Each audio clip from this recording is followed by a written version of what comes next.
Hey everybody, Jared of Second Life Design. Welcome back to Milling Monday.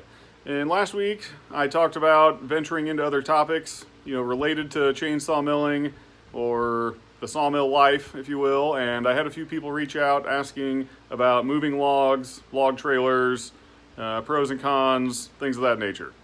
Myself, I have owned 3 different log trailers over the years, 3 different very distinct types, and I know the pros and cons of all of them.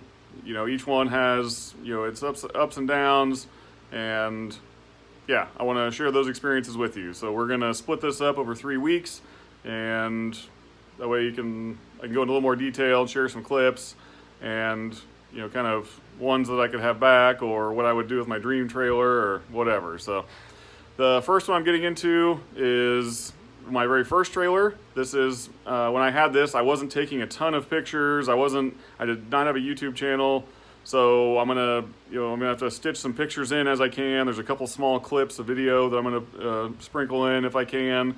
I'm sorry if they are turned the wrong orientation. Yeah, this was a long time ago, so it's the best I can do, but you'll get the idea for sure. So my first log trailer, way back when I started, was a 4x8 utility trailer from Harbor Freight. This is the 1,720 pound capacity red trailer. It folds in half if you need to. It's a tilting trailer where the deck and the tongue tilt from each other. Yeah, you've seen these out there. Grandpa hauls his lawnmower on this thing. People buy them to build teardrop campers on. It's a utility trailer. It comes as a bare frame, and you put a wood deck on it. You buy your 2x8s and put them on there, and you got a little trailer. That's what I went with. It sounded kind of crazy. I talked to some other people, and they thought it was kind of crazy to get this thing, but I'd already hauled a couple logs in the truck I was using. It was an F-250, had a payload capacity of 2,700 pounds, 2,500 pounds, somewhere around there. So, I thought if I could get a trailer that's kind of close to that, then it should be fine. It'll be this, and the trailer would also be lower to the ground, and it'd be easier to load things. And then a tilting trailer would be great, because then I can just put the back on the ground and just winch the thing up, and that'll be it. And in theory, that did work. I hauled probably 6-8 logs with it. Some of them I had placed on by a tree service. Most of them I pulled on with a winch. I'll drop in an image of the winch setup I had on here. Looking back on it now, it was pretty pathetic, where it was the 2,500 pound ATV winch. All this is from Harbor Freight. It was a lawnmower battery. It was very bottom dollar. It got me going. I pulled on a pretty big size white oak log, pulled on a big cottonwood tree. I did some really crazy things with this little trailer where when I did share pics, people thought that I was just crazy. The truth is I handled it like a champ. It really had I never broke any of the suspension components, never had any structural damage.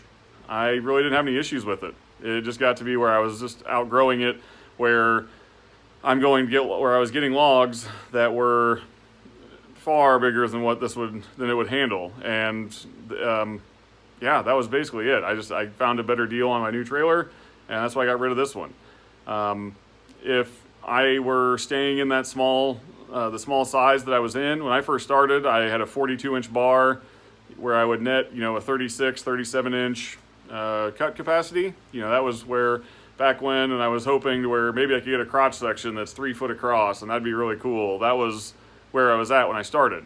And yeah, I was really happy with this trailer. It did for what it did and the amount of money I had in it, it was very impressive. I was very happy with it. A couple of the tweaks I would probably do would be to put some rollers on the very back end of it. There was always a lip. Whenever, from the ground to the trailer, there was a big gap, and the trees would always get stuck on there. It absolutely needed a bigger winch. The ATV winch was a joke. It worked. It was just very, very slow. It just didn't have the pulling power. Even if you doubled it up, it did not have the pulling power. So I think a 5,000 pound winch for sure would take care of it.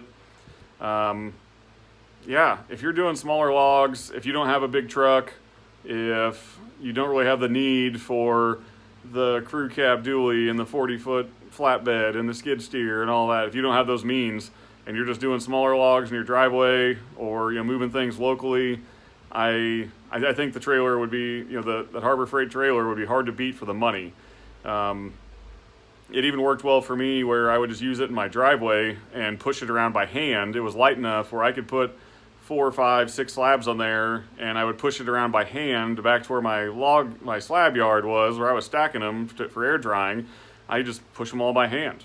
It checked a lot of boxes when I was starting out. So I hope I can line up the images right with the way I'm saying it and everything. But it was, if you're starting out, if you are looking at smaller logs consistently and have no need to go bigger, this is a great option to get you in the log moving game.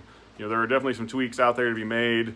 I've talked to someone else on Instagram, I think it was Walsh Woodworks. It's a guy up in Michigan. He has the very similar setup where he uses the Harbor Freight trailer, and he actually uses it in a parbuckling fashion, where he's actually, you've probably seen this where you're pulling logs on the side. You put 2 ramps on the side of the trailer, and then you roll the logs up the side with a winch.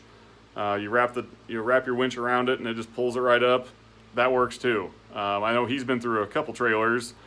He's pretty hard on them the same way I was, but you're talking a trailer that today, I looked it up, in August of 2021, you can buy it for $550. If you got your 20% coupon, or are a member of their guild or whatever, you can get it for even cheaper than that. You throw in a 3,500 pound or 5,000 pound winch, for a couple $100. For $600 probably, you can have a functional trailer that will move some pretty big damn logs. It'd be hard to, for what it will do realistically, it's hard to beat. I don't think you'd be able to find anything else out there that would do the same thing for the money. So don't need to get too long in this one, but I wanted to share some thoughts with it. One of my big pet peeves or annoyances, I guess, with people starting out or whatever is, or anyone really, is finding excuses why they can't do something. That's the same. The guy, I can't do any chainsaw milling. I don't have a big crew cab truck. I don't have this. I can't do that. There's a way to do it. Maybe you have to scale back what you're doing a little bit, or it takes you a little bit more time or something. But there's a way to get things done in a way that is feasible. Not everything has to be a closed door. So this is a cheap way. You do a couple milling jobs for somebody, and then you could take those proceeds, buy a trailer, and then you're off and running. So where there's a will, there's a way. If you want it to happen, it can. And yeah, that's what I wanted to share with you guys. If you have a small SUV, you have a Danger Ranger, Colorado, something like that out there, you can haul some logs. So I'll leave you with those words. The next couple weeks we'll be going over the other 2 styles of trailers I've had. Those have been much more well documented on my Instagram and YouTube, so we will cover those in a next couple weeks. So anything else, let me know. I appreciate all the support as always. If you have any other questions or comments, please drop them down below. If I don't see those quick enough, hit me up on Instagram at Secondlifedesign, and thank you.